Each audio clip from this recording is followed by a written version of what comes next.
नमस्कार, आप देख रहे हैं IBC 24। मैं हूं आपके साथ विजय कुमार पंड्या। शुरुआत करेंगे रात 10 बजे के इस बुलेटिन में खबरों की, और सबसे पहले रायपुर की बात करते हैं, जहां धर्म संसद के एक वीडियो ने खलबली मचा रखी है। धर्म संसद में बयान, और बयान पर देश भर में बवाल। शिव तांडव के गायन से प्रसिद्धि पाने वाले कालीचरण महाराज ने धर्म संसद में शिरकत की, जहां उन्होंने गांधी जी पर आपत्तिजनक टिप्पणी कर विवाद खड़ा कर दिया। धर्म संसद घोषित तौर पर कोई सियासी आयोजन नहीं था, पर कालीचरण महाराज के बयान के बाद हिंदू बनाम हिंदुत्व के संग्राम के लिए नया मोर्चा खुल गया है। इस्लाम का टारगेट राजनीति के द्वारा राष्ट्र कब्जाना है। नाथुराम गोडसे जी को नमस्कार है, मार डाला। रायपुर में आयोजित धर्म संसद के मंच से कालीचरण महाराज के इसी बयान पर प्रदेश में सियासी तूफान उठा है। गांधी और गोडसे पर दिए बयान से नाराज कार्यक्रम के संरक्षक और गौ सेवा आयोग के अध्यक्ष महंत रामसुंदर दास नाराज होकर बीच कार्यक्रम से ही मंच छोड़कर चले गए। उन्होंने कहा कि ऐसे बयानों से धर्म संसद का उद्देश्य पूरा नहीं होगा। निश्चित रूप से जो कुछ भी घटना कल उस धर्म संसद के मंच से हुआ है वह नहीं होना चाहिए था, निंदनीय है वह, और राष्ट्रपिता महात्मा गांधी के विरुद्ध जो कुछ बोला गया यह उचित नहीं है, और निश्चित रूप से कानून अपनी काम करेगी। कालीचरण का बयान सामने आने के बाद कांग्रेसियों का गुस्सा फूट पड़ा। मामले में बाबा कालीचरण के खिलाफ रविवार देर रात कांग्रेस की ओर से FIR दर्ज की गई। तो सोमवार को रायपुर जिला महिला कांग्रेस ने कालीचरण का पुतला फूंककर विरोध प्रदर्शन किया। वहीं राहुल गांधी ने महात्मा गांधी के विचारों को ट्वीट कर इसकी निंदा की। मुख्यमंत्री भूपेश बघेल ने ट्विटर पर कालीचरण और महंत रामसुंदर दास का वीडियो डालकर हिंदू और हिंदुत्व में अंतर स्पष्ट होने की बात लिखी। मुख्यमंत्री ने कहा कि इन पाखंडियों की वर्षों की नफरत की दुकान बंद हो रही है। कालीचरण के बयान पर सत्ता से लेकर संगठन तक पूरी कांग्रेस आक्रामक नजर आ रही है। राष्ट्रपिता के बारे में इस प्रकार के बातें कही जाना निश्चित रूप से दर्शाता है कि उनकी मानसिक स्थिति क्या है, और इसकी जितनी निंदा की जाए कम है, और शासन जितने भी कड़क कदम उठाए जा सकते हैं उठाएंगे। महात्मा गांधी जी के बारे में अमर्यादित शब्दों का सार्वजनिक बयान किया है तो एक घोर निंदा करते हैं। अगर उनके बारे में अमर्यादित टिप्पणी करना घोर निंदनीय है, अपमान है। इसलिए हमने राष्ट्रद्रोह का मुकदमा दर्ज हो। ऐसे बयान का कड़े शब्दों में पुरजोर विरोध करता हूं, और साधु महाराज को इसमें माफी मांगना चाहिए। दूसरी ओर इस मुद्दे पर बीजेपी नेता खुलकर बोलने से हिचक रहे हैं। नेता प्रतिपक्ष धर्मलाल कौशिक ने कहा कि धर्म संसद में संतों को बोलने की स्वतंत्रता है, वो उनकी समझ के हिसाब से अपनी बात रखते हैं। जबकि विष्णुदेव साय ने कहा कि संतों के बयान पर हमें टिप्पणी नहीं करनी है। तो बृजमोहन अग्रवाल ने धर्म संसद के आयोजकों के बहाने कांग्रेस को घेरा। बुलाने के बाद में क्या आपके कंडीशन है उनके बोलने के लिए, भी वहाँ पर निर्धारित होनी चाहिए। साधु संत देश भर के आते हैं, बोलने की उनको स्वतंत्रता है, और जो समझ उनकी अपने हिसाब से वो बात रखते हैं। अब आप उसकी खंडन करें, जो करें, उनको जो बोलना है वो बोल करके चले गए। आपकी स्वीकारता से उस साधु संत को कोई फर्क पड़ने वाला नहीं है। अब वो संत का व्यक्तिगत वो विचार है। अब वो तो धर्म संसद था, और आयोजक करता भी शायद मेरे ख्याल से तो कांग्रेस के लोग ही थे, और उसमें अब क्या कहेंगे, उनका व्यक्तिगत विचार है। महात्मा गांधी इस देश के आदर्श हैं, इस देश के महापुरुष हैं, उनके विरुद्ध में ऐसा बोलना उचित नहीं। कुछ समय पहले शिव तांडव स्त्रोत को लेकर सोशल मीडिया में मशहूर हुए कालीचरण महाराज धर्म संसद के मंच से गांधी और गोडसे पर बयान देकर विवादों में घिर गए हैं। अब देखना होगा कि 2 गैर जमानती धाराओं पर अपराध दर्ज होने के बाद कालीचरण पर इस मामले में क्या कार्रवाई होती है। सौरभ सिंह परिहार, IBC 24, रायपुर। रायपुर के सहायक खाद्य अधिकारी को महात्मा गांधी पर आपत्तिजनक टिप्पणी के लिए निलंबित कर दिया गया है। निलंबन आदेश में बताया गया है कि AFO संजय दुबे ने महात्मा गांधी के खिलाफ फेसबुक पर बेहद आपत्तिजनक टिप्पणी की है। खाद्य अधिकारी पर आरोप है कि उसने महात्मा गांधी को देश का बंटवारा करने वाला और लाखों हत्याओं का जिम्मेदार बताते हुए अपमानजनक बातें लिखी। रायपुर से निलंबन के बाद संजय दुबे को कबीरधाम जिला मुख्यालय में अटैच कर दिया गया है। आपको बता दें कि रविवार को ऐसे ही मामले में बाबा कालीचरण के खिलाफ रायपुर की टीकरापारा थाना में थाने में अपराध दर्ज किया गया है। कालीचरण के बयान पर मुख्यमंत्री भूपेश बघेल ने कड़ी नाराजगी दिखाई थी, जिसके बाद एक शासकीय अधिकारी की ओर से महात्मा गांधी पर आपत्तिजनक टिप्पणी करने का मामला सामने आने के बाद कार्रवाई की गई है। बीजेवाईएम के प्रदेश पदाधिकारियों और जिला अध्यक्षों की बैठक कल कुशाभाऊ ठाकरे परिसर में होगी। इस बैठक में शामिल होने के लिए बीजेवाईएम के राष्ट्रीय प्रभारी आलोक डंगस कल सुबह रायपुर पहुंचेंगे। बैठक में बीजेपी के प्रदेश अध्यक्ष विष्णुदेव साय, प्रदेश संगठन महामंत्री पवन साय भी मौजूद रहेंगे। बीजेवाईएम के प्रदेश अध्यक्ष अमित साहू ने बताया कि भाजयुमो कार्यकर्ता एयरपोर्ट पहुंचकर आलोक डंगस का भव्य स्वागत करेंगे। बैठक में धर्मांतरण, शराबबंदी, बेरोजगारी भत्ता और प्रदेश में बिगड़ती लॉ एंड ऑर्डर की स्थिति को लेकर चर्चा की जाएगी। वहीं प्रदेश सरकार को घेरने की रणनीति बनाई जाएगी। जो है उनका स्वागत करेंगे एयरपोर्ट पर और उनको लेकर प्रदेश कार्यालय आएंगे। प्रदेश कार्यालय में सारे जिला अध्यक्ष और जिले के महामंत्री भी आएंगे और सारे प्रदेश के पदाधिकारी उपस्थित रहेंगे। वो एक परिचयात्मक बैठक कल होगी और आगामी जो कार्यक्रम होंगे उसको हम तय करेंगे। एक नए साल में नए कलेवर के साथ भारतीय जनता युवा मोर्चा एक आंदोलन की रणनीति कल के बैठक में बैठकर बनाएगा।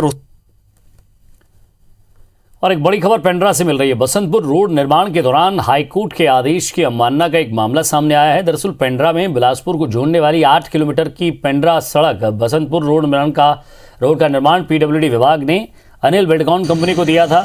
कंपनी के एक ठेकेदार ने निर्माण के दौरान निजी जमीन पर कब्जा कर रोड और नाली का निर्माण कर दिया था, जिसे लेकर रहवासियों ने कोर्ट की शरण ली। इस मामले में कोर्ट ने सुनवाई करते हुए खसरा नंबर 54 और 48 में निर्माण कार्य पर रोक लगा दी, लेकिन रोक के बावजूद निर्माण कार्य जारी रहा और पीडब्ल्यूडी विभाग पर अनिल बिल्डकॉन के साथ मिलीभगत के आरोप लग रहे हैं। उधर रहवासियों का कहना है कि उच्च अधिकारियों को मामले की शिकायत की गई, लेकिन अफसर मौन साधे हुए हैं, जो कई सवाल खड़े करता है।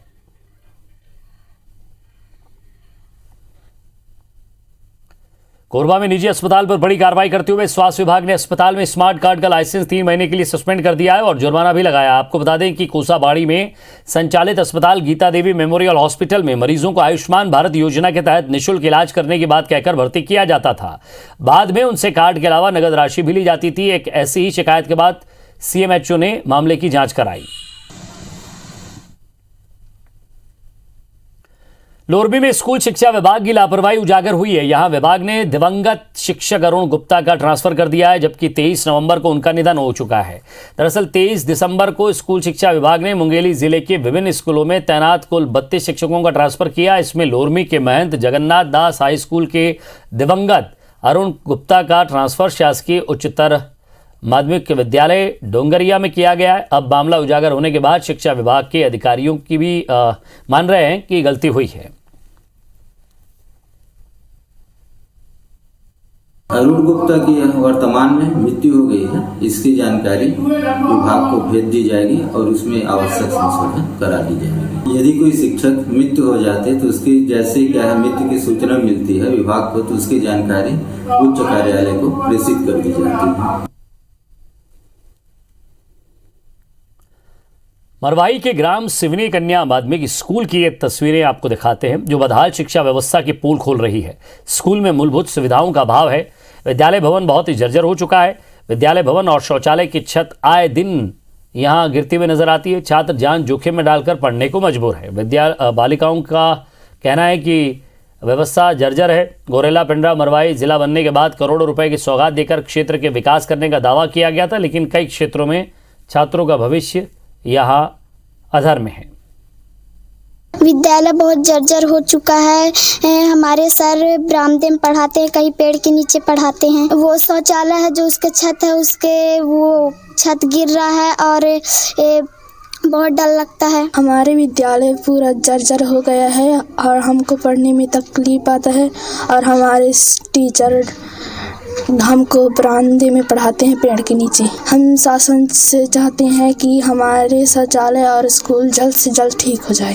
तो भी हम प्राथमिकता से ले करके जनपद सीओ के पास इस बात को पहुंचाएंगे और जितना जल्द से जल्द हो सकेगा वहां का जर्जर स्कूल का सुधरवाने का प्रयास करेंगे। दूसरा वहां पर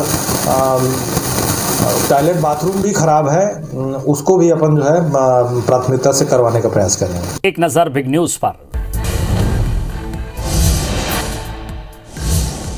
कल हरियाणा मंत्रिमंडल का विस्तार किया जाएगा, जिसके बाद शाम 4 बजे हरियाणा राजभवन में शपथ ग्रहण समारोह होगा। नए मंत्रिमंडल के लिए नामों पर अभी मंथन किया जा रहा है।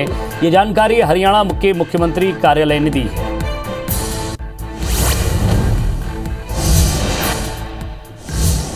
भारत और चीन के बीच सीमाओं को लेकर चल रहे विवाद के बीच चीन एक्सपर्ट के तौर पर जाने जाने वाले विक्रम मिस्री को देश का उप राष्ट्रीय सुरक्षा सलाहकार नियुक्त किया गया है। मिस्री साल 1989 बैच के IFS अधिकारी हैं। डिप्टी NSA बनने के बाद वो अब राष्ट्रीय सुरक्षा सलाहकार अजीत डोभाल को रिपोर्ट करेंगे।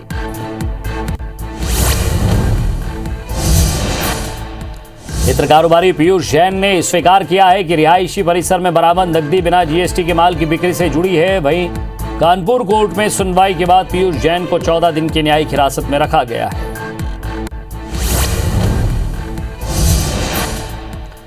पटना के बीजेपी दफ्तर के सामने अपनी मांगों को लेकर धरना दे रहे वार्ड सचिवों और पुलिस के बीच भिड़ंत हो गई है, जिसके बाद पुलिस ने भीड़ हटाने के लिए लाठीचार्ज किया, आंसू गैस के गोले छोड़े, साथ ही उन पर पानी की बौछार की है। वहीं आंदोलनकारियों ने भी पुलिस की गाड़ियों पर पथराव किया है।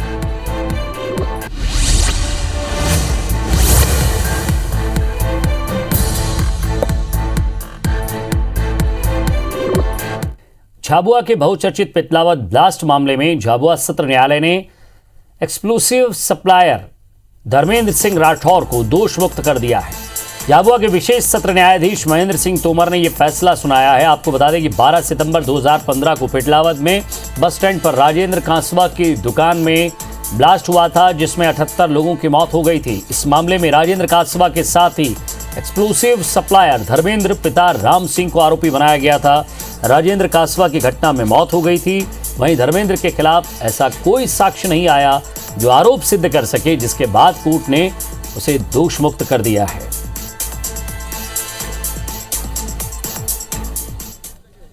माननीय न्यायालय द्वारा यही पाया गया कि चूंकि जो मुख्य आरोपी था वो राजेंद्र कांसवा था और उसकी दुर्घटना में मृत्यु हो चुकी है, और जो सह आरोपी धर्मेंद्र उसके खिलाफ न्यायालय के समक्ष ऐसा कोई साक्ष्य उपलब्ध नहीं था जिससे उसको दोष सिद्ध किया जा सके। उक्त आधार पर आरोपी धर्मेंद्र को दोष मुक्त किया गया। छत्तीसगढ़ हाउसिंग बोर्ड की लापरवाही से रायपुर की सेजबहार, बोरिया कला समेत कई कॉलोनियां शाम होते ही अंधेरे में डूब जाती हैं। इन कॉलोनियों में पिछले एक हफ्ते से कोई भी स्ट्रीट लाइट नहीं जल रही है। अंधेरे की वजह से अपराध की आशंका के चलते लोग घर में कैद हैं। दरअसल छत्तीसगढ़ हाउसिंग बोर्ड ने पिछले कई महीनों से बिजली बिल नहीं चुकाया है, जिसके कारण CSPDCL ने स्ट्रीट लाइट का कनेक्शन काट दिया है। सिर्फ सेजबहार और बोरिया कला ही नहीं बल्कि रायपुर समेत कई शहरों में ऐसे हालात बनते नजर आ रहे हैं। इस मामले में हाउसिंग बोर्ड के आयुक्त अयाज तंबोली ने ये बताया कि बिजली विभाग से बात चल रही है और जल्द ही बिजली सप्लाई बहाल होगी। वहीं सूत्रों की माने तो बिजली विभाग स्ट्रीट लाइट के अलावा पानी के पंप की भी सप्लाई काटने वाला है, लेकिन मानवीय आधार पर ये कार्रवाई रोक दी गई है। पिछले 4 दिन से यहाँ पर स्ट्रीट लाइट नहीं जल रही है। आगे चल के बड़ी घटना ना हो या कुछ एक्सीडेंट हो ना हो, चोरी ना हो, तो हाउसिंग बोर्ड को जल्द से जल्द ये चालू करना चाहिए लाइट। हमारी कॉलोनी में 4 दिनों से लाइट की समस्या बहुत है। चारों तरफ अंधेरा छाया है, बच्चे खेलते हैं शाम के टाइम में, सांप बिच्छू का डर है और चोरी चमारी का भी डर है। जल्द से जल्द लाइट की समस्या दूर की जाए। विगत 2-3 दिनों में ये समस्या आई है और लगभग 8 करोड़ के आसपास की देयता है। बिजली विभाग ने अपनी तरफ से कार्रवाई की है। जो हमारे हितग्राही हैं जो बहुत समय से मेंटेनेंस की राशि नहीं दिए हैं, वो राशि दे देंगे तो इसमें सहायकभूत हमारे लिए हो जाएगा। और बिजली कंपनी से समन्वय किया जा रहा है, स्थिति जो स्ट्रीट लाइट से वो जल्दी से जल्दी रिस्टोर किए जाए। और इसी के साथ फिलहाल इस बुलेटिन में इतना ही। नमस्कार।